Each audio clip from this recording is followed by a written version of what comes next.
Je m'appelle Chester, j'ai 32 ans, et ce que je vais vous raconter me tient encore éveillé la nuit. J'ai hérité d'une charmante résidence secondaire de mes grands-parents juste à l'extérieur de Boston, un endroit rempli de souvenirs d'enfance. Ma vie à Chicago en tant qu'analyste financier se déroulait parfaitement jusqu'à ce jour fatidique. J'ai visité la propriété avec Taylor de Better Homes Realty. Je n'avais pas parlé à ma sœur Nathalie depuis 2 ans, c'est pourquoi la trouver là-bas a bouleversé mon monde. Avant de plonger dans ce cauchemar familial, laissez un commentaire pour me dire d'où vous regardez. Cliquez sur le bouton j'aime et abonnez-vous pour entendre d'autres histoires qui prouvent que les drames familiaux frappent différemment. Grandir à Boston m'a façonné d'une manière que je découvre encore. Mon père, Harold, travaillait comme plombier, faisant des semaines de 60 heures pour maintenir notre famille à flot. Maman, Diane, était une infirmière dévouée à l'hôpital général du Massachusetts, prenant souvent des quarts de nuit pour aider à financer les études de ma sœur et moi. Nous n'étions en aucun cas riches, mais mes parents s'assuraient que nous ne manquions jamais de l'essentiel.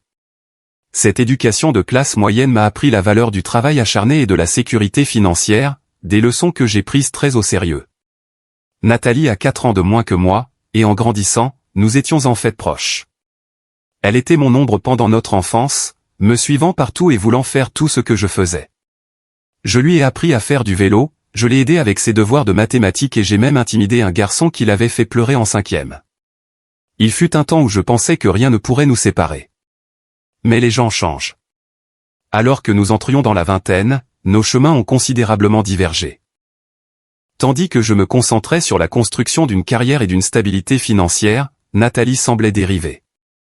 Elle a abandonné le collège communautaire après un semestre, a enchaîné une série d'emplois dans la vente au détail et a développé une habitude d'avoir besoin de sauvetage financier pour tout, du loyer aux réparations de voitures.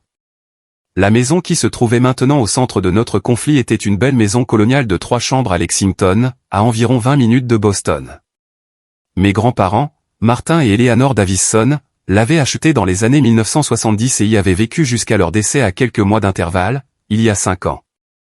La propriété s'étendait sur un demi-acre avec des érables matures qui devenaient d'un orange éclatant chaque automne.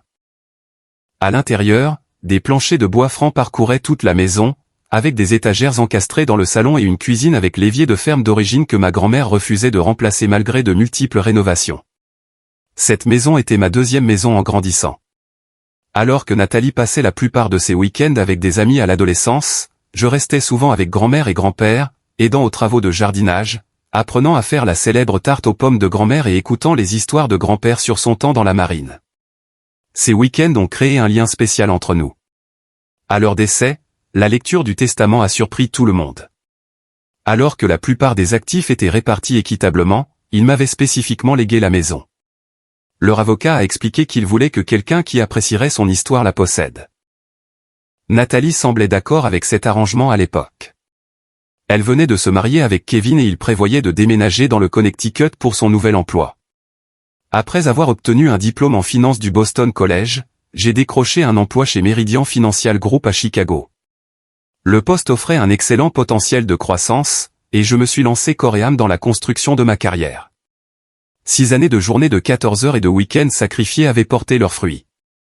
J'étais maintenant un analyste financier senior avec un salaire confortable et un portefeuille d'investissement en croissance. Ma vie à Chicago avait pris racine. J'avais un condo en centre-ville avec vue sur le lac Michigan, un cercle d'amis proches et je sortais avec Melissa depuis près de 2 ans. Elle était infirmière pédiatrique avec un esprit vif et un cœur bon. Et nous avions récemment commencé à discuter de mariage. Mon plan était de la demander en mariage lors de nos prochaines vacances à Hawaï. Ma vie étant fermement établie à Chicago, la maison de Lexington est restée vide pendant plusieurs années. Je la visitais occasionnellement, j'engageais un service pour entretenir la pelouse et je gardais les services publics en marche. Les impôts fonciers et l'entretien devenaient une dépense importante, et j'ai finalement décidé que la louer était la décision la plus sensée financièrement. Le revenu supplémentaire accélérerait mes économies pour un logement plus grand pour Melissa et moi, et les avantages fiscaux étaient substantiels. La distance croissante entre Nathalie et moi n'était pas seulement géographique. Après la rupture de son mariage avec Kevin il y a 3 ans, elle semblait sombrer. Nos conversations devenaient de plus en plus tendues, se terminant toujours par des demandes d'argent implicites. J'ai essayé d'aider au début, en couvrant son loyer pendant 2 mois, en payant la réparation de sa voiture, en envoyant de l'argent pour les courses, mais les demandes n'ont jamais cessé. Le point de rupture est survenu lors d'une visite de Noël il y a 2 ans. J'ai découvert qu'elle avait ouvert une carte de crédit à mon nom et accumulé plus de $8 000 de dettes. Lorsqu'elle a été confrontée, elle est devenue sur la défensive, affirmant qu'elle prévoyait de tout rembourser et que je lui devais cela parce que j'avais eu la maison. Nos parents ont pris son parti, disant que je devais pardonner la dette puisque je m'en sortais si bien. J'ai remboursé la carte pour protéger ma cote de crédit, mais j'ai coupé tout soutien financier après cela. Nos communications se sont réduites à des SMS d'anniversaire obligatoires et finalement à rien. Mes parents me tenaient au courant de sa vie de manière minimale. Des mentions de ses difficultés à trouver un travail stable, de son déménagement dans un appartement plus petit. J'envoyais des cadeaux à ses enfants pour leurs anniversaires et à Noël, mais Nathalie ne les a jamais reconnus.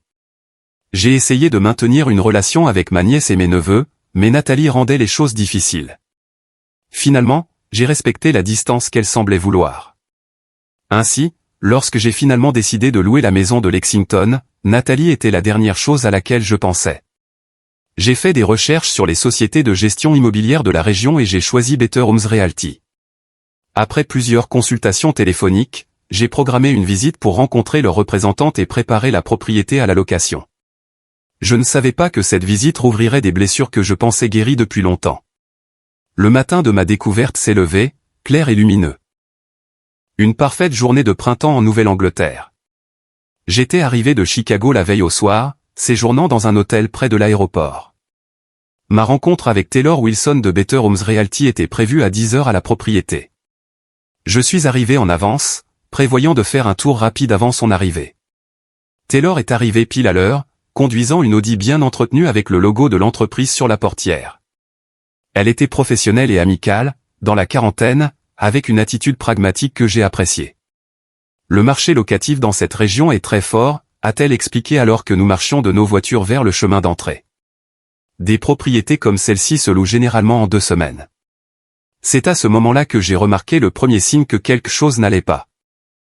La pelouse était tondue proprement et des fleurs de printemps avaient été plantées dans les parterres le long de l'allée. Des pensées et des tulipes en pleine floraison. Je n'avais rien organisé pour l'aménagement paysager au-delà de l'entretien de base de la pelouse. Votre entreprise a-t-elle déjà fait du jardinage, ai-je demandé à Taylor. Elle avait l'air confuse. Non, nous ne ferions pas ça sans autorisation. Peut-être qu'un voisin a donné un coup de main. Puis j'ai repéré un tricycle rouge partiellement caché derrière un buisson et un panier de basket pour enfants installé au bord de l'allée. C'est étrange, ai-je dit, mon rythme ralentissant alors que la confusion s'installait. Il ne devrait pas y avoir de jouets d'enfants ici. En approchant de la porte d'entrée, je l'ai entendu. Le son indubitable d'une télévision allumée à l'intérieur et des rires d'enfants. Un sentiment froid s'est installé dans mon estomac. J'ai essayé ma clé dans la serrure, mais elle ne tournait pas. Les serrures avaient été changées. J'ai sonné, échangeant un regard inquiet avec Taylor. Après un moment, des pas se sont approchés. La porte s'est ouverte et là se tenait ma sœur Nathalie. Elle avait l'air différente de la dernière fois que je l'avais vue. Ses cheveux autrefois courts tombaient maintenant au-delà de ses épaules, et elle avait perdu du poids. Elle portait un pantalon de yoga et un t-shirt délavé des Boston Red Sox. Pendant un moment, nous nous sommes juste regardés, choqués. « Chester » a-t-elle dit, sa voix montant de surprise.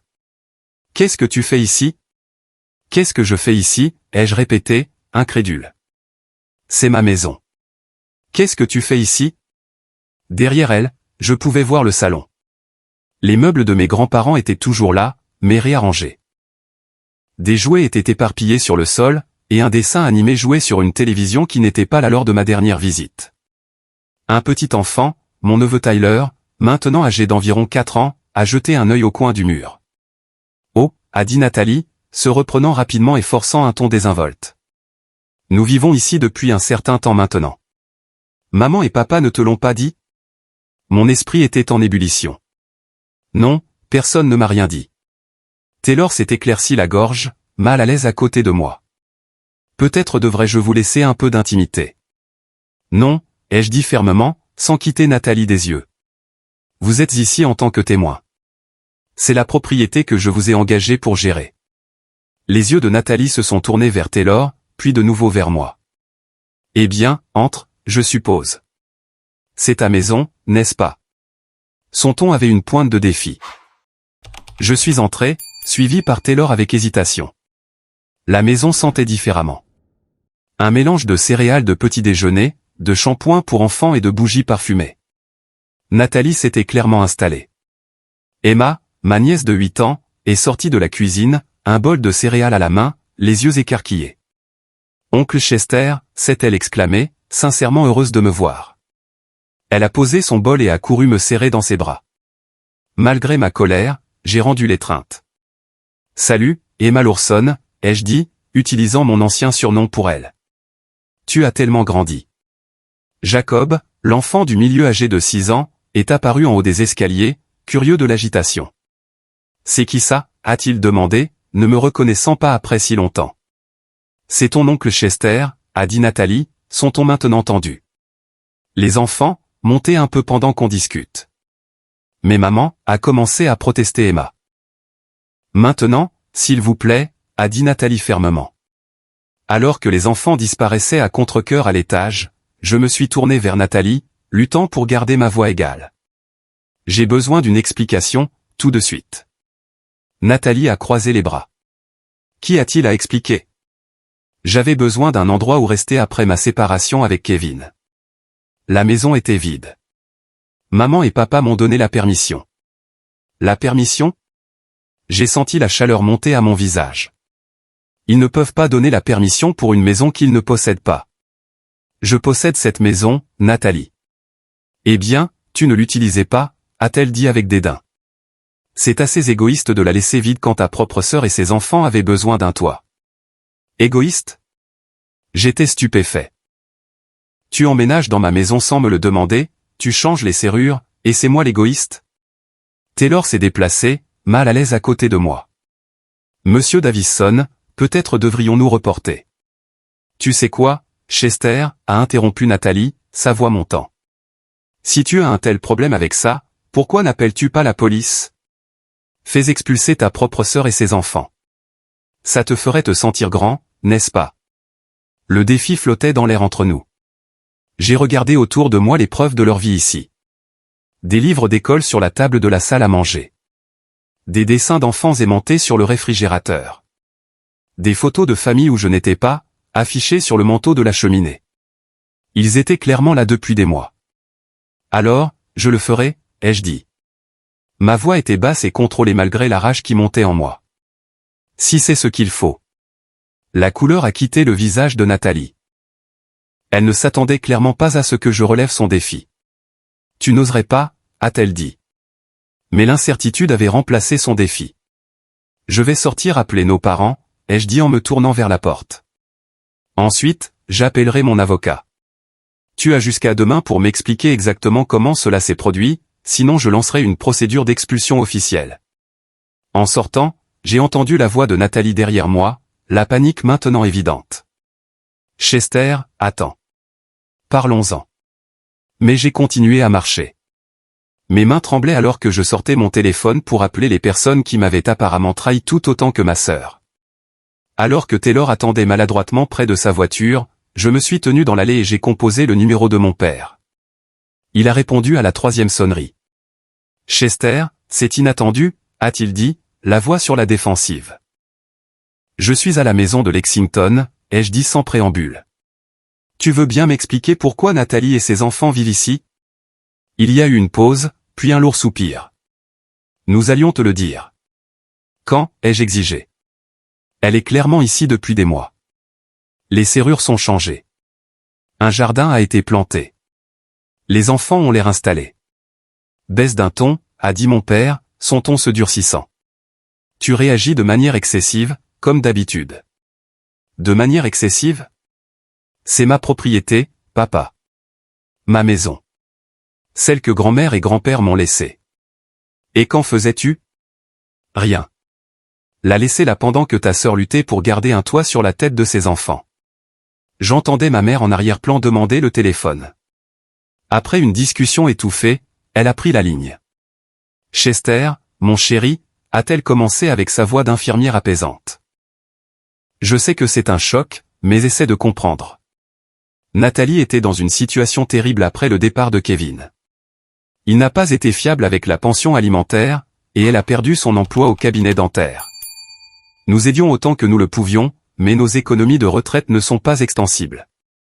Alors, vous lui avez donné ma maison sans me le demander, ai-je demandé, incrédule. Nous pensions que ça ne te dérangerait pas, dit-elle d'une petite voix. Tu as ta vie à Chicago. Tu viens peut-être une fois par an. La maison était juste là. Ça ne rend pas acceptable de donner quelque chose qui n'est pas à vous, ai-je insisté. Tu sais comment Nathalie est avec l'argent. A-t-elle payé les impôts fonciers, les factures? Plus de silence. C'est ce que je pensais, ai-je continué.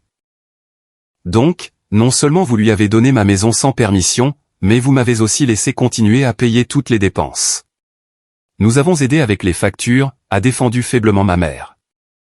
Je n'arrive pas à y croire, ai-je dit, passant une main dans mes cheveux de frustration.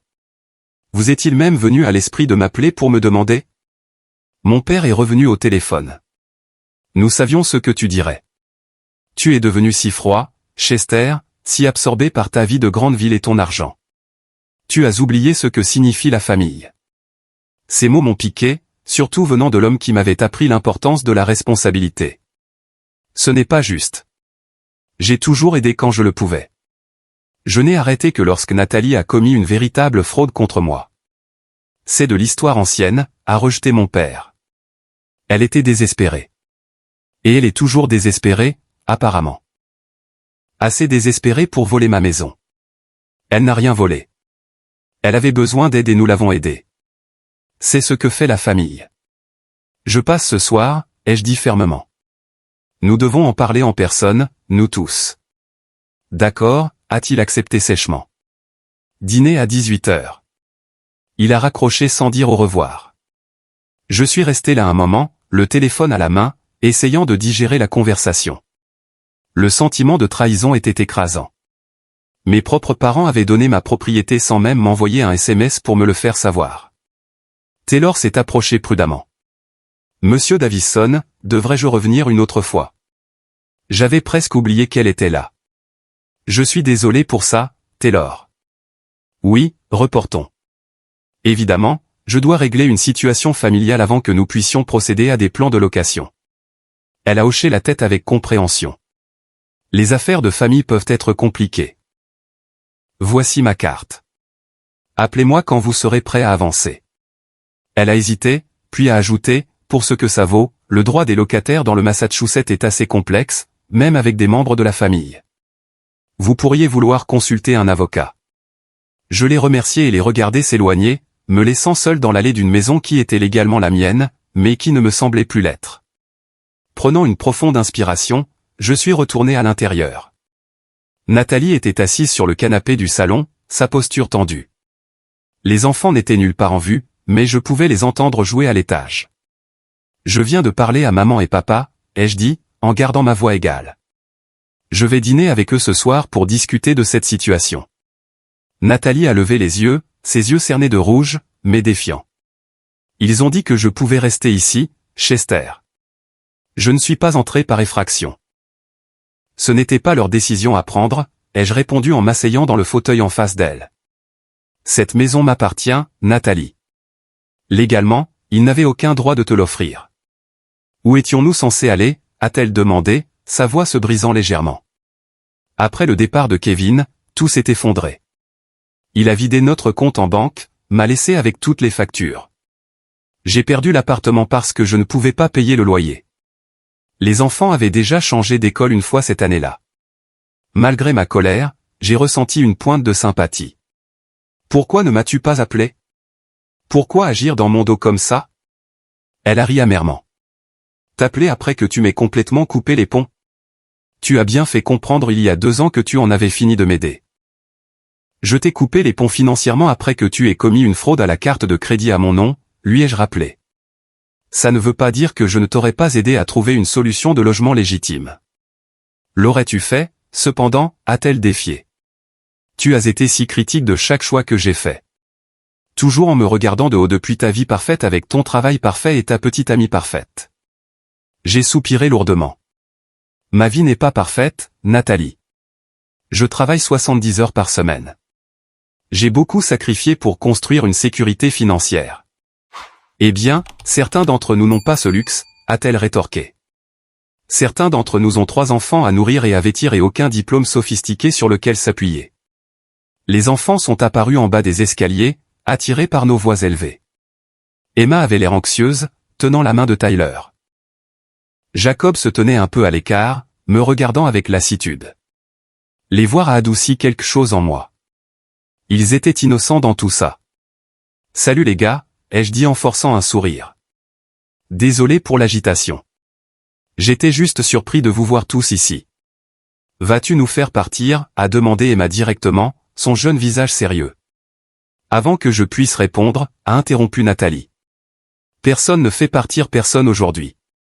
Oncle Chester et moi avons juste une discussion d'adultes. » J'ai retenu ma langue, ne voulant pas me disputer devant les enfants. « Je dois aller m'enregistrer à mon hôtel et passer quelques appels », ai-je dit en me levant. « Nathalie, nous n'avons pas fini cette conversation. Tu as une semaine pour t'expliquer honnêtement, y compris ta situation financière, depuis combien de temps tu es ici, et quels arrangements tu as pris avec maman et papa. Ensuite, nous pourrons discuter des prochaines étapes. » Une semaine, a-t-elle répété, incrédule. Qu'est-ce qui se passe après une semaine? Ça dépendra entièrement de ta sincérité et de ta coopération, ai-je dit en me dirigeant vers la porte. Je reviendrai demain après avoir parlé avec nos parents. En partant, j'ai entendu Tyler demander, « Maman, pourquoi oncle Chester est en colère ?» Et cela m'a un peu brisé le cœur. Ce désordre n'était pas de sa faute ni de celle des enfants, mais cela ne pouvait pas continuer. Au lieu de conduire directement à un hôtel, je me suis retrouvé dans un café local pour me vider la tête. Assis avec un latte intact, j'ai appelé Mélissa pour la mettre au courant de la situation. « C'est incroyable », a-t-elle dit après avoir écouté mon récit. « Tes parents ont vraiment dépassé les bornes. » Je sais. Je me sens trahi par eux tous. « Qu'est-ce que tu vas faire ?» a-t-elle demandé. J'ai soupiré lourdement. Je ne sais pas encore. Je ne peux pas simplement mettre Nathalie et les enfants à la rue, mais je ne peux pas non plus laisser passer ça. Elle doit comprendre que les actions ont des conséquences. Sois juste prudent, a conseillé Mélissa. Les conflits familiaux peuvent vite devenir compliqués. N'oublie pas que ces enfants sont ta nièce et tes neveux. Ces mots m'ont accompagné alors que je m'enregistrais au Lexington Inn pour ce qui promettait d'être une très longue semaine. Le lendemain matin, j'ai envoyé un SMS à mon ami d'enfance Anthony, qui vivait toujours dans la région. Nous avons convenu de nous retrouver pour déjeuner au Margies Dîner, un endroit local que nous fréquentions au lycée. J'avais besoin de la perspective de quelqu'un qui connaissait ma famille, mais qui n'était pas émotionnellement impliqué dans le drame actuel. Anthony avait à peu près le même aspect que dans notre jeunesse, juste avec moins de cheveux et plus de poids autour de la taille. Il m'a accueilli avec une accolade d'ours et une expression inquiète. « Mec, t'as une sale gueule », a-t-il observé alors que nous nous glissions dans une banquette. « Je me sens comme tel aussi », ai-je admis. « Savais-tu que Nathalie vivait dans la maison de mes grands-parents ?» Il a grimacé. « Ouais, j'avais entendu des rumeurs. Je l'ai vue à l'épicerie il y a quelques mois avec les enfants. Elle a mentionné qu'elle restait dans la maison familiale mais n'a pas donné de détails. Je pensais que tu savais. » « Eh bien, je ne savais pas, » ai-je dit, puis je l'ai mis au courant de la découverte de la veille. Anthony a sifflé bas. « C'est dégueulasse, Chester. Mais honnêtement, pas entièrement surprenant compte tenu de l'histoire de ta famille. » « Que veux-tu dire ?» Il avait l'air mal à l'aise. « Allez, mec. Nathalie a toujours été l'enfant prodige. Tu te souviens quand elle a démoli ta voiture en terminale et que tes parents lui en ont acheté une nouvelle alors que tu prenais le bus pour aller au travail? Je m'en souvenais. J'avais économisé pendant 2 ans pour acheter cette Honda d'occasion, seulement pour que Nathalie l'emprunte sans permission et l'enroule autour d'un arbre. Mes parents avaient été si soulagés qu'elle n'ait pas été blessée qu'ils n'avaient jamais abordé l'aspect du vol. Et d'une manière ou d'une autre, on m'avait dit que j'aurais dû être plus généreux pour partager. Ou que dire de ta remise de diplôme universitaire, a continué Anthony. Quand toute ta famille est arrivée 3 heures en retard parce que Nathalie a eu un petit accrochage en chemin. Ils ont manqué ta reconnaissance summa cum laude, mec. Ce souvenir piquait encore. J'avais travaillé incroyablement dur pour cet honneur, et ma famille n'avait vu que les 10 dernières minutes de la cérémonie de 4 heures. Ça a toujours été comme ça, ai-je reconnu. On m'applique des normes différentes. Parce que tu peux le supporter, a dit Anthony, imitant ce que mes parents m'avaient dit d'innombrables fois. Parce que tu es le responsable. Nous avons commandé le déjeuner et Anthony a partagé ce qu'il savait de la situation de Nathalie. Son ex-mari Kevin avait apparemment quitté la ville avec une serveuse du bar sportif local, laissant Nathalie avec des dettes massives et 3 enfants à charge seule. Elle avait perdu son emploi de réceptionniste dentaire peu de temps après. Non pas que je défende le fait qu'elle ait emménagé chez toi sans permission, a clarifié Anthony. Mais elle était dans une mauvaise passe. Elle aurait pu m'appeler, ai-je insisté. Au lieu de ça, elle a agi dans mon dos. L'aurais-tu laissé rester si elle avait demandé? A-t-il défié? J'ai hésité. Je ne sais pas. Peut-être temporairement, avec des conditions claires, mais ce n'est pas la question. La question, c'est qu'elle n'a pas demandé. Anthony a hoché la tête. C'est juste. Après le déjeuner, j'ai conduit jusqu'à la maison de mes parents à Woburn, me préparant mentalement pour ce qui promettait d'être un dîner inconfortable. La modeste maison à 2 niveaux avait exactement le même aspect que pendant mon enfance. Même revêtement beige, même buisson de rhododendron flanquant les marches. Ma mère a répondu à la porte immédiatement, me serrant dans ses bras comme si de rien n'était. « Chester, c'est si bon de te voir. »« Entre. Entre. » Papa regarde le match, mais le dîner est presque prêt. L'odeur familière de son rôti de bœuf remplissait la maison. Un geste calculé, j'en étais sûr. Ça avait toujours été mon plat préféré. Mon père a levé les yeux brièvement de la télévision alors que j'entrais dans le salon. Chester, a-t-il reconnu d'un signe de tête avant de retourner son attention au match de basket. Le dîner a commencé dans un silence gêné. Ma mère a fait plusieurs tentatives de conversation, posant des questions sur mon vol, mon travail, Mélissa, jusqu'à ce que je pose finalement ma fourchette. Pouvons-nous aborder le sujet qui fâche? Vous avez donné la permission à Nathalie de vivre dans ma maison sans me le dire. La mâchoire de mon père s'est crispée. Nous avons fait ce que nous devions faire pour la famille. Ce n'était pas à vous de le faire, ai-je répété pour ce qui semblait être la 100e fois. Tu as abandonné cette maison, a-t-il dit d'un ton accusateur. Tu la visites une fois par an au maximum pendant qu'elle reste vide. Je n'ai rien abandonné. Je l'ai entretenue, j'ai payé les impôts, j'ai gardé les services publics en marche. Ça s'appelle être un propriétaire responsable. Pendant que ta sœur et ses enfants étaient sur le point d'être sans abri, a interjeté ma mère, sa voix tremblante. Que étions-nous censés faire, Chester? M'appeler, ai-je dit avec emphase. Me dire ce qui se passait. Me demander si je pouvais aider. N'importe laquelle de ces options aurait été meilleure que d'agir dans mon dos. Nous savions ce que tu dirais, a rétorqué mon père. Depuis cette histoire de carte de crédit, tu as été froid envers Nathalie. Tu n'aurais pas aidé. Tu n'en sais rien parce que tu ne m'as jamais donné la chance, ai-je argumenté.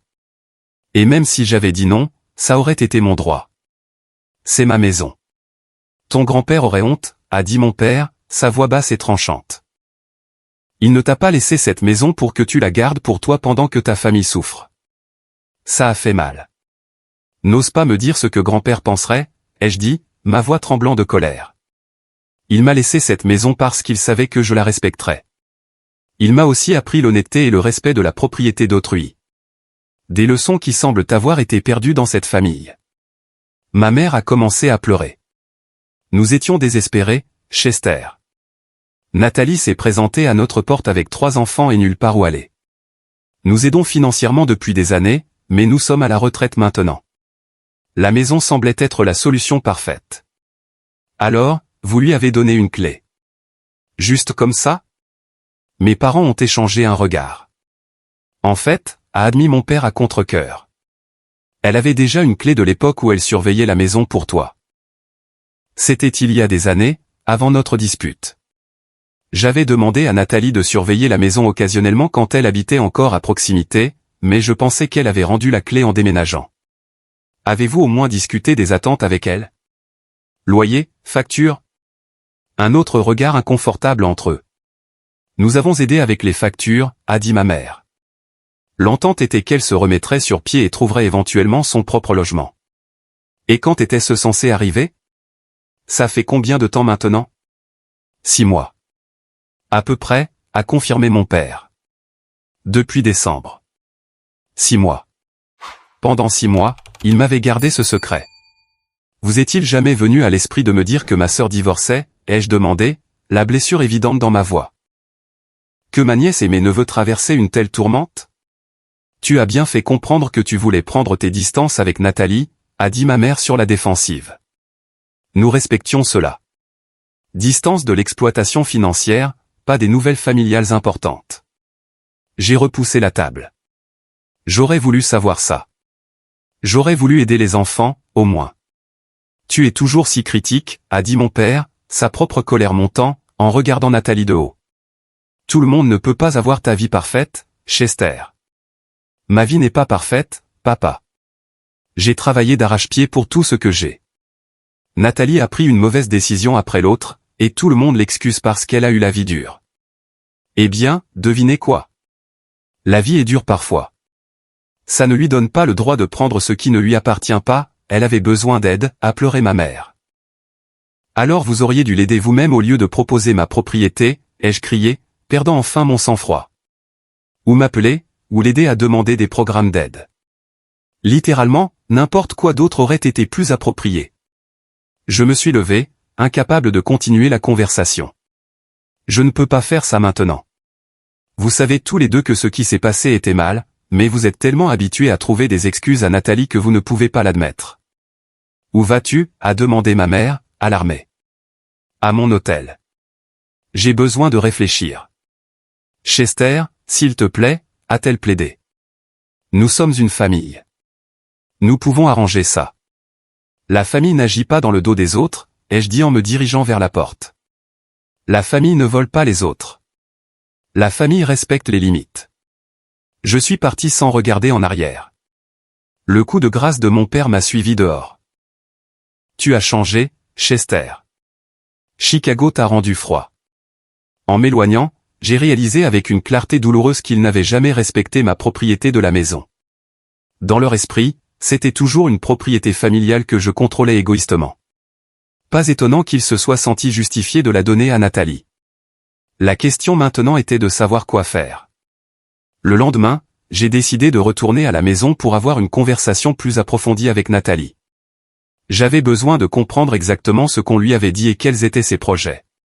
Quand je suis arrivé vers 11 heures du matin, j'ai été surpris de voir 3 voitures dans l'allée en plus de la vieille Subaru de Nathalie. J'ai sonné et après un moment, Nathalie a répondu, l'air troublé. Oh, Chester, je ne t'attendais pas aujourd'hui. De l'intérieur, j'entendais des voix de femmes et des rires. Est-ce que je dérange, ai-je demandé, bien que je me fiche un peu de savoir si c'était le cas. J'ai des amis à la maison, a-t-elle admis à contre-cœur. Un truc de café hebdomadaire qu'on fait. Je pense que cette conversation prime sur un café entre amis, ai-je dit fermement, passant devant elle dans le couloir. Dans le salon, mon salon, étaient assises 2 femmes de l'âge approximatif de Nathalie, confortablement installées sur le canapé de mes grands-parents avec des tasses de café et des assiettes de pâtisserie. Elles ont levé les yeux avec curiosité à mon entrée. C'est mon frère, Chester, a expliqué Nathalie, sont entendus. Chester, voici mes amis, Lorraine et Heather. Les 2 femmes m'ont jeté des regards froids. J'ai eu la nette impression qu'elles savaient déjà qui j'étais et avaient entendu la version des événements de Nathalie. Enchanté de vous rencontrer, ai-je dit sans grande sincérité. J'ai besoin de parler à ma sœur en privé. Lorraine, une femme mince avec une coupe de cheveux agressivement courte, n'a pas bougé. Nous savons tout sur la situation, Chester. Nathalie n'a rien à nous cacher. Quoi qu'il en soit, ai-je répondu d'une voix égale, c'est une affaire de famille. Heather, qui était plus corpulente avec des cheveux teints en rouge, s'est levée. Allez, Lorraine. Laissons-leur un peu d'espace. On passera te voir plus tard, Nat. Le regard appuyé qu'elle m'a lancé a clairement indiqué que le passage se ferait très peu de temps après leur départ. Une fois qu'elles sont parties, j'ai examiné la pièce plus attentivement. Ce que j'ai vu m'a profondément troublé. Le courrier était empilé sur la table d'entrée, adressé à Nathalie à cette adresse, une partie datant de plusieurs mois. Des photos de famille avaient été disposées sur les murs, remplaçant certaines des œuvres d'art de mes grands-parents. Une grande bibliothèque qui avait autrefois abrité la collection de livres d'histoire de mon grand-père affichait maintenant des livres pour enfants et des objets décoratifs. Tu es ici depuis un certain temps, ai-je observé. Nathalie a croisé les bras sur la défensive. Depuis décembre. Je te l'ai dit. Et tu t'es clairement bien installé. J'ai parcouru la maison, faisant l'inventaire des changements. La salle à manger avait maintenant un coin artistique pour enfants installé dans un coin. Le bureau avait été transformé en ce qui semblait être une chambre pour Jacob, avec des affiches de sport sur les murs et des jouets éparpillés sur le sol. Mais ce qui m'a vraiment arrêté net, c'est l'état du vaisselier de ma grand-mère dans la salle à manger formelle. La magnifique pièce en cerisier avait été peinte d'un blanc crayeux, et plusieurs des délicates pièces de porcelaine à l'intérieur, transmises de génération en génération, manquaient. Qu'est-il arrivé à la porcelaine de grand-mère, ai-je demandé, ma voix dangereusement calme. Nathalie s'est déplacée, mal à l'aise. Les enfants ont cassé quelques pièces accidentellement. Ils jouaient et un ballon a heurté le meuble. Alors, tu as peint un meuble en cerisier de 200 ans en blanc. Elle a haussé les épaules. Ça a l'air plus moderne maintenant. Le bois sombre était déprimant. Quelque chose a craqué en moi. Tu n'avais aucun droit de modifier quoi que ce soit dans cette maison, Nathalie. Ce n'est pas à toi. C'est juste de la peinture, Chester. On peut la décaper si ça t'importe tant. Ce n'est pas la question. Tu as agi comme si tu possédais cet endroit. Tu as emménagé, redécoré, invité tes amis à le traiter comme si c'était ta maison. C'est ma maison, a-t-elle crié en retour. Peut-être pas légalement sur le papier, mais c'est plus ma maison que la tienne. Tu l'as abandonnée. Je n'ai rien abandonné, ai-je dit en serrant les dents. J'ai entretenu cette propriété, j'ai payé chaque facture, je l'ai gardée dans la famille. Pendant que tu vis ta vie parfaite à Chicago, a-t-elle craché. Certains d'entre nous n'ont pas ce luxe. Certains d'entre nous ont de vrais problèmes. Et certains d'entre nous font des choix responsables, ai-je contré. Tes vrais problèmes sont en grande partie de ta propre faute, Nathalie. Ses yeux ont brillé de colère. Espèce de salaud sans cœur. Tout le monde n'a pas les opportunités que tu as eues. Nous avons eu exactement les mêmes opportunités. Mêmes parents, mêmes écoles, même chance d'aller à l'université. J'ai travaillé pour payer mes études pendant que tu faisais la fête et que tu abandonnais. J'ai bâti une carrière pendant que tu passais d'un emploi à l'autre. J'ai économisé de l'argent pendant que tu accumulais les dettes. Tu ne sais rien de ma vie, a-t-elle dit amèrement. Tu n'as aucune idée de ce que c'est d'être une mère célibataire de 3 enfants. Tu as raison. Je ne le sais pas, ai-je concédé. Mais je sais ce que c'est d'avoir des membres de la famille qui profitent de toi à plusieurs reprises, qui te volent, qui agissent dans ton dos. Les enfants étaient apparus en haut des escaliers, attirés par nos voix élevées. Emma avait l'air au bord des larmes. Jacob me regardait avec hostilité, tandis que Tyler avait juste l'air confus. Les enfants, retournez à l'étage, a ordonné Nathalie, la voix tremblante. Pourquoi oncle Chester te crie dessus, a exigé Jacob, sans bouger. Parce que ton oncle ne se soucie que de l'argent et des choses, a dit Nathalie à voix haute, ne faisant aucune tentative pour les protéger du conflit. Pas de la famille. C'était un coup bas, utiliser les enfants comme levier émotionnel. Ce n'est pas vrai, ai-je dit en modulant mon ton. Je me soucie beaucoup de la famille. Une famille qui se respecte mutuellement. Le respect? Nathalie a ri durement. Tu veux mettre ta sœur et ses enfants à la rue et appeler ça du respect? Je n'ai jamais dit. Tu devras nous traîner dehors, a-t-elle continué, jouant pour les enfants.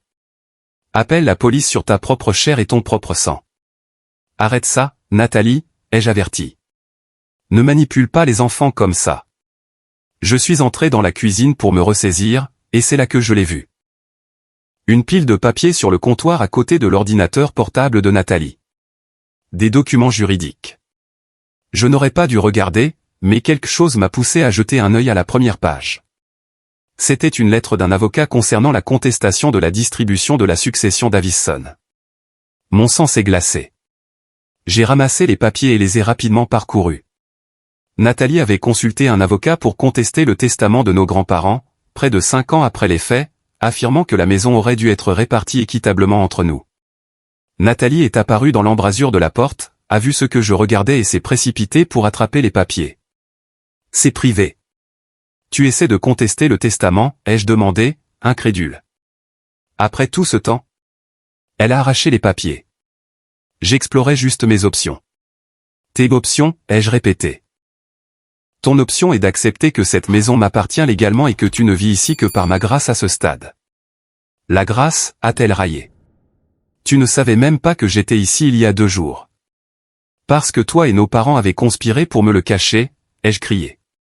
Et maintenant, je découvre que tu prévoyais d'essayer de prendre la maison légalement après avoir emménagé sans permission, après avoir endommagé des objets de famille et changé les serrures. Ça aurait dû être la moitié à moi depuis le début, a-t-elle insisté. Grand-mère et grand-père ont fait du favoritisme, tout comme maman et papa l'ont toujours fait. Sauf qu'ils t'ont favorisé toi au lieu de moi pour une fois. L'accusation était si ridicule que j'ai failli rire. Du favoritisme ?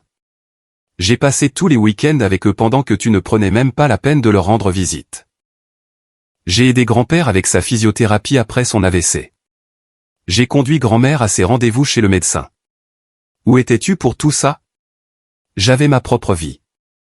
Et plus tard, j'avais des enfants dont je devais m'occuper. Exactement. Tu as fait tes choix. J'ai fait les miens. Ils m'ont laissé la maison parce que j'étais celui qui s'occupait d'eux et de la propriété. Ce n'est pas juste, a-t-elle insisté. La vie n'est pas juste, ai-je rétorqué. Mais tu sais ce qui est vraiment injuste ? Que tu dises à tout le monde en ville que j'ai abandonné cette propriété pour que tu puisses la réclamer. Que tu laisses tes enfants croire que cette maison sera un jour la leur. Son expression a confirmé mes soupçons. Tu leur as dit ça, n'est-ce pas ? Que c'est leur maison permanente. Elle n'a pas répondu, ce qui était une réponse suffisante. Ça s'arrête maintenant, ai-je dit avec une intensité calme. J'appelle mon avocat aujourd'hui. Tu recevras des papiers d'expulsion officiels. Tu n'oserais pas, a-t-elle haleté. Regarde-moi faire. Tu as manipulé cette situation depuis le début. J'aurais peut-être été disposé à trouver un arrangement si tu avais été honnête, mais ça. J'ai fait un geste vers les papiers juridiques. Ça dépasse les bornes. Les enfants seront ma principale préoccupation, ai-je interrompu. Je m'assurerai qu'ils ont un logement sûr, mais ce ne sera pas ici et ce ne sera pas sous ces faux prétextes. J'ai sorti mon téléphone et j'ai pris des photos des documents juridiques malgré les protestations de Nathalie. Puis je me suis dirigé vers la porte. Tu as 30 jours, ai-je dit par-dessus mon épaule. Je te suggère de commencer à faire tes cartons et à chercher un nouvel endroit où vivre. Tu le regretteras, a-t-elle crié après moi, sa voix se brisant d'émotion. Maman et papa ne te le pardonneront jamais. En montant dans ma voiture de location, j'entendais les enfants pleurer à l'intérieur de la maison. Cela m'a brisé le cœur, mais je ne pouvais pas reculer maintenant. Nathalie était allée trop loin, et si je n'établissais pas de limite claire, ce schéma ne finirait jamais. Assis dans ma voiture, j'ai appelé un avocat local spécialisé en droit des propriétaires et locataires et j'ai pris rendez-vous pour cet après-midi. Puis j'ai envoyé un SMS à Anthony. C'est pire que je ne le pensais. J'ai besoin d'un verre plus tard. La situation avait dégénéré au-delà de tout ce que j'aurais pu imaginer, et il n'y aurait pas de solution facile. Mais j'en avais fini d'être manipulé et exploité par ma propre famille.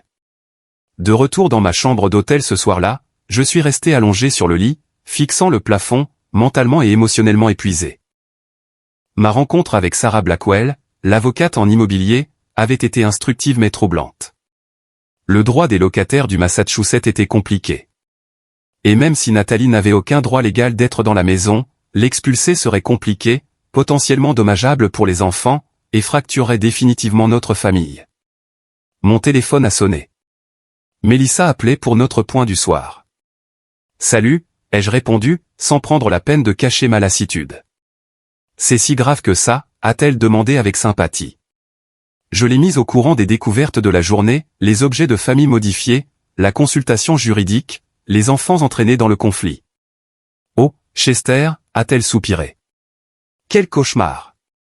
Je ne sais pas quoi faire, Mel. D'un côté, je suis furieux et je veux tenir bon.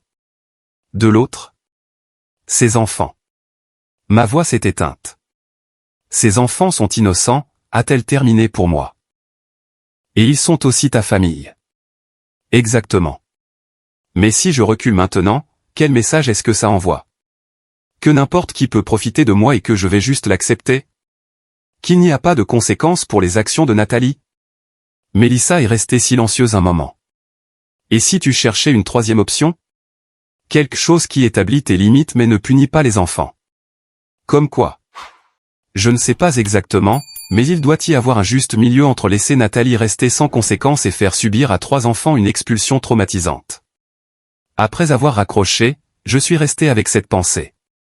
Une troisième option. Quelque chose qui protégerait les enfants tout en tenant Nathalie responsable. Le lendemain matin, j'ai rencontré Julian Matthews, mon conseiller financier, qui se trouvait être à Boston pour une conférence. Autour d'un petit déjeuner au restaurant de l'hôtel, j'ai exposé la situation. Financièrement, quelles sont mes options ici, ai-je demandé après l'avoir mis au courant.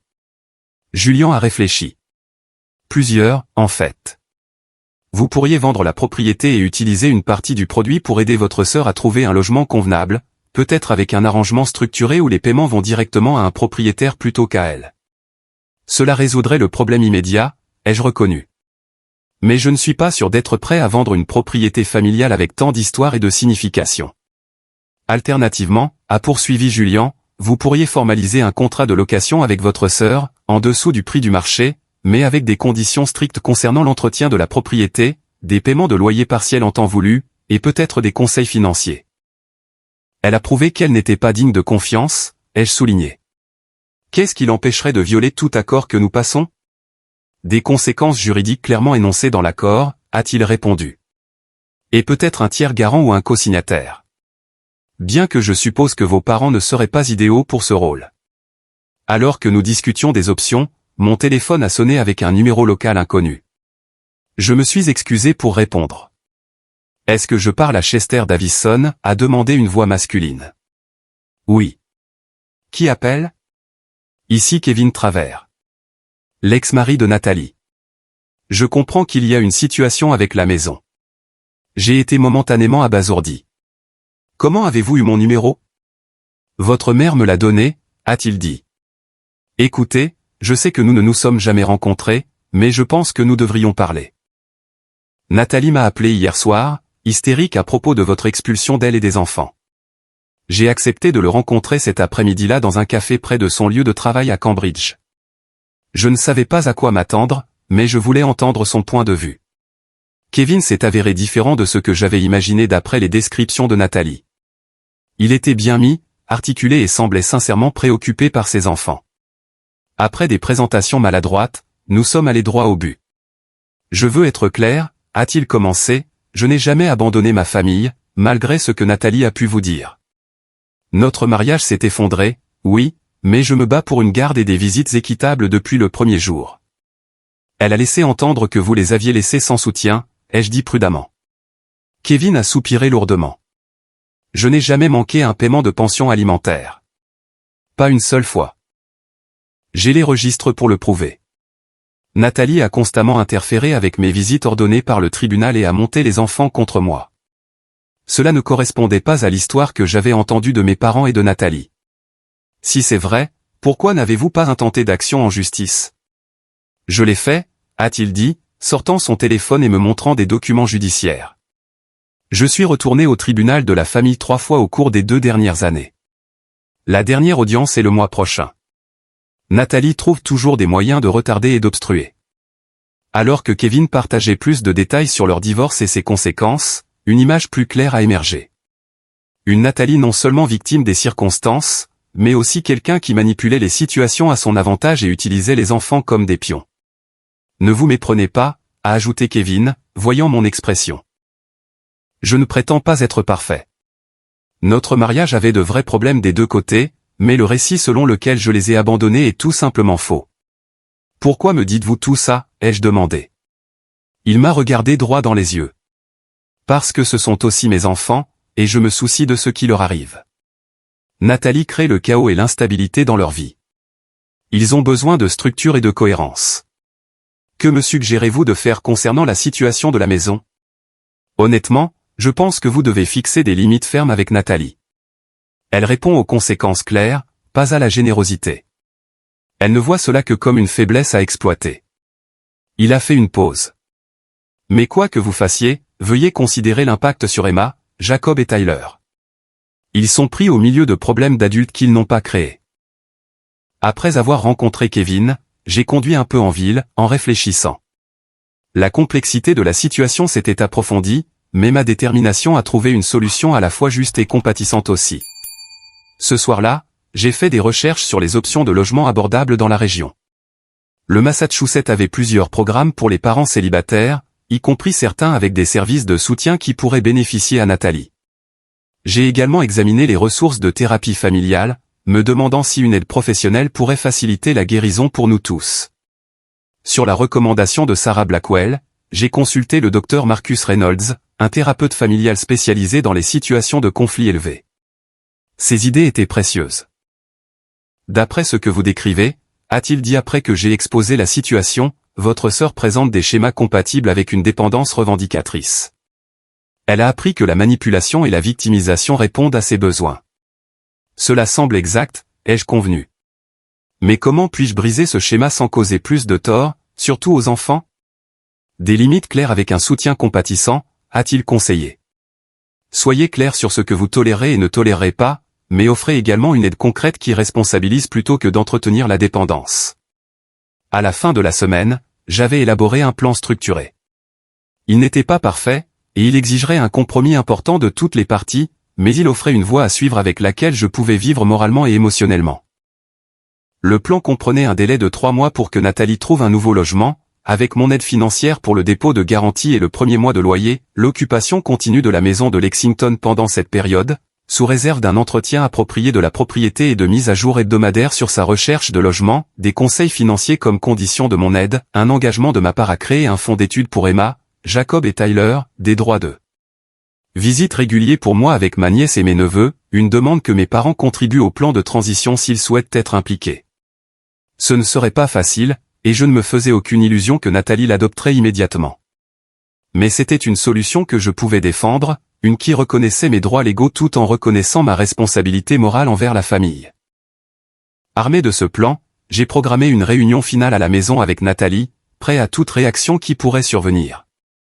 Quand je suis arrivé à la maison pour notre réunion finale, Nathalie était seule. Les enfants étaient à l'école, ce qui était pour le mieux. Cette conversation devait avoir lieu entre adultes, sans manipulation émotionnelle utilisant les enfants comme bouclier. Elle m'a laissé entrer en silence, sa posture défensive mais moins hostile qu'avant. La maison était nettement plus rangée, et j'ai repéré des boîtes dans le coin. Elle avait au moins commencé le processus de tri de ses affaires. J'ai beaucoup réfléchi à cette situation, ai-je commencé en m'asseyant à la table de la cuisine, à notre histoire familiale, aux enfants, à ce qui est juste pour tout le monde. Nathalie est restée debout, les bras croisés. Et je ne vais pas engager de procédure d'expulsion officielle, ai-je dit calmement. Sa posture s'est légèrement détendue, le soulagement évident sur son visage.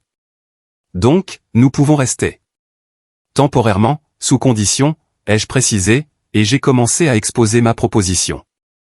Comme je m'y attendais, elle a d'abord rechigné à l'exigence de conseils financiers et au délai de 3 mois.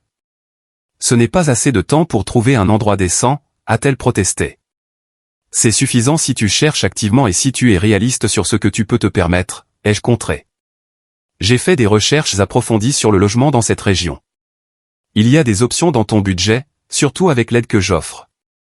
Et si je refuse tes conditions? Alors nous revenons à la voie légale, ai-je dit fermement. Ces conditions sont plus que justes, Nathalie. Elles répondent à tes besoins tout en respectant mes droits de propriété. Elle est restée silencieuse un long moment, réfléchissant. Et l'école des enfants? Ils sont installés ici. Les districts que j'ai identifiés les maintiendraient dans les mêmes écoles, les jeux assurés. J'y ai pensé. Une autre longue pause. Puis, de manière inattendue, ses yeux se sont remplis de larmes. Pourquoi fais-tu ça? A-t-elle demandé, sa voix petite. Après tout ce que j'ai fait, emménager sans permission, modifier la maison, la consultation juridique. Tu nous aiderais quand même? Parce que tu es ma sœur et que ces enfants sont ma famille, ai-je dit simplement. Et parce que malgré tout, je ne crois pas que tu aies agi par méchanceté. Tu étais désespéré et tu as fait de mauvais choix. Elle s'est affalée sur une chaise en face de moi. J'étais si en colère contre toi, a-t-elle admis, d'avoir tout réussi, d'avoir hérité de la maison, de m'avoir coupé les ponts financièrement. Ça m'a fait du bien de te prendre quelque chose pour une fois. Son honnêteté, bien que douloureuse, était un pas dans la bonne direction. Je comprends cette colère, ai-je dit. Mais Nathalie, tu t'es trompée de colère. J'ai travaillé dur pour ce que j'ai. La maison m'est revenue parce que j'entretenais une relation avec grand-mère et grand-père. Je sais, dit-elle doucement. Au fond de moi, je l'ai toujours su. C'était plus facile de te blâmer que de faire face à mes propres erreurs. Cet aveu a ouvert la porte à la conversation la plus honnête que nous ayons eue depuis des années. Pendant les 2 heures suivantes, nous avons parlé des ressentiments et des malentendus qui avaient couvé entre nous depuis l'enfance. J'ai appris ces luttes contre la dépression après la naissance de chaque enfant. Ces sentiments d'inadéquation par rapport à moi, ces véritables difficultés à gérer la monoparentalité. À mon tour, j'ai partagé à quel point j'avais été blessé par sa fraude à la carte de crédit, son mépris de mon éthique de travail comme de la chance, et la façon dont elle avait retourné nos parents contre moi au fil des ans. Je n'ai jamais voulu m'interposer entre toi et maman et papa, a-t-elle dit. Bien que nous sachions tous les deux que ce n'était pas entièrement vrai. Quoi qu'il en soit, nous devons établir des schémas plus sains, ai-je insisté. Nous tous. Le temps que les enfants rentrent de l'école, nous étions parvenus à un accord avec lequel nous pouvions tous deux vivre. Nathalie accepterait mes conditions et je l'aiderais à assurer une transition aussi douce que possible pour Emma, Jacob et Tyler. Ce soir-là, j'ai invité nos parents et je leur ai présenté le plan. Mon père a d'abord été réticent, y voyant une affirmation de mon contrôle plutôt qu'une aide. C'est toujours moi qui force Nathalie à partir, a-t-il argumenté. Juste avec un plus bel emballage. Non, papa, l'ai-je corrigé. C'est moi qui établis des limites tout en étant compatissant. Il y a une différence. Ma mère, plus pratique, s'est concentrée sur la logistique. Où iront-ils? Qu'en est-il des routines des enfants? Je leur ai expliqué les recherches que j'avais faites sur les options de logement et les services de soutien. J'ai réfléchi à tout ça attentivement, mais j'ai besoin de votre soutien, pas de votre sape. Après de longues discussions et une tension persistante, ils ont accepté à contre-cœur que ma solution était raisonnable. Plus important encore, ils ont reconnu leur rôle dans la facilitation de la situation. Nous aurions dû te parler en premier, a admis ma mère. Nous essayons d'aider un enfant sans considérer l'impact sur l'autre. Nous avons toujours attendu plus de toi parce que tu semblais capable de le supporter, a ajouté mon père. Ce n'était pas toujours juste. Ce n'était pas une réconciliation parfaite, mais c'était un début. Les 6 mois suivants ont été difficiles alors que nous mettions en œuvre le plan. Nathalie a trouvé un appartement de 3 chambres à environ 15 minutes de la maison de Lexington, dans un bon district scolaire avec un loyer abordable. Avec mon aide pour le dépôt de garantie et le premier mois, elle a pu obtenir un bail. Le conseil financier a été une lutte au début. Nathalie a résisté à l'idée que quelqu'un examine ses habitudes de dépenses. Mais progressivement, elle a commencé à voir la valeur de la budgétisation et de la planification. Elle a trouvé un nouvel emploi d'assistante administrative dans un collège communautaire local, qui offrait des avantages de frais de scolarité qu'elle pourrait potentiellement utiliser pour terminer ses études. Quant à la maison, j'ai finalement décidé que la vendre était la meilleure option. La propriété était chargée de trop d'émotions compliquées. Maintenant, après quelques rénovations pour restaurer le vaisselier de ma grand-mère et corriger d'autres changements que Nathalie avait faits, je l'ai mise en vente avec Taylor de Better Homes Realty. La vente s'est conclue rapidement, et bien que la plupart des bénéfices aient été destinés à mon avenir avec Melissa, j'ai mis de côté une part importante pour des fonds d'études pour Emma, Jacob et Tyler. Quels que soient les problèmes entre les adultes de la famille, les enfants méritaient une chance d'opportunité. Ma relation avec ma nièce et mes neveux s'est considérablement améliorée une fois le conflit de logement résolu. J'ai rendu des visites régulières à leur nouvel appartement, je les ai emmenés en sortie et je me suis établi comme une présence constante dans leur vie. Emma, en particulier, semblait s'épanouir avec ce soutien supplémentaire, montrant un intérêt pour la finance qui me rappelait moi-même à son âge. La guérison avec mes parents a pris plus de temps. Des années de schéma ne changent pas du jour au lendemain. Mais nos conversations sont devenues plus honnêtes, moins chargées de ressentiments tacites. Ils ont commencé à reconnaître la responsabilité de Nathalie pour ses choix plutôt que de la défendre par réflexe ou de s'attendre à ce que je règle tout. 1 an après la découverte qui avait tout bouleversé, Melissa et moi nous sommes mariés à Chicago. Toute ma famille était présente. Parents, Nathalie, les enfants, même Kevin, qui avait réussi à obtenir des droits de visite plus réguliers. La dynamique était différente maintenant, plus équilibrée. Je me sentais respecté d'une manière que je n'avais pas connue auparavant. Les leçons de la vie sont rarement faciles, et celle-ci avait été particulièrement douloureuse. J'ai appris que la loyauté familiale ne signifie pas abandonner ses limites personnelles. Que aider quelqu'un ne signifie pas toujours lui donner ce qu'il veut. Que les schémas établis dans l'enfance peuvent persister à l'âge adulte à moins d'être consciemment abordés. Plus important encore, j'ai appris que la vraie compassion inclut la responsabilité. En tenant Nathalie responsable tout en offrant un soutien, je lui ai donné l'occasion de grandir plutôt que de rester dépendante. Le chemin de la guérison de notre famille ne résidait pas dans un accommodement sans fin, mais dans une communication honnête et des limites appropriées. En y repensant maintenant, je me rends compte que ce qui a commencé comme un différend immobilier concernait en réalité des problèmes beaucoup plus profonds, le respect, la responsabilité et les liens compliqués de la famille. La maison de nos grands-parents n'était pas seulement une structure physique. C'était un symbole de notre héritage familial et des valeurs que nous prétendions défendre. En fin de compte, la question n'était pas vraiment de savoir qui méritait de vivre dans cette maison. C'était de savoir quel genre de famille nous voulions être à l'avenir. La réponse a exigé des sacrifices et de la croissance de notre part à tous, mais les relations que nous avons reconstruites sont plus fortes pour avoir traversé la tempête. Avez-vous déjà dû fixer des limites difficiles avec des membres de votre famille? Qu'avez-vous appris de cette expérience? Laissez vos pensées dans les commentaires ci-dessous. Et si cette histoire vous a touché, veuillez cliquer sur le bouton j'aime et vous abonner pour entendre d'autres histoires de la vie réelle sur la navigation dans des dynamiques familiales complexes. Votre soutien compte énormément pour moi. Et n'oubliez pas, parfois les conversations les plus difficiles mènent à la croissance la plus significative. Merci d'avoir écouté et je vous souhaite force et sagesse dans vos propres parcours familiaux.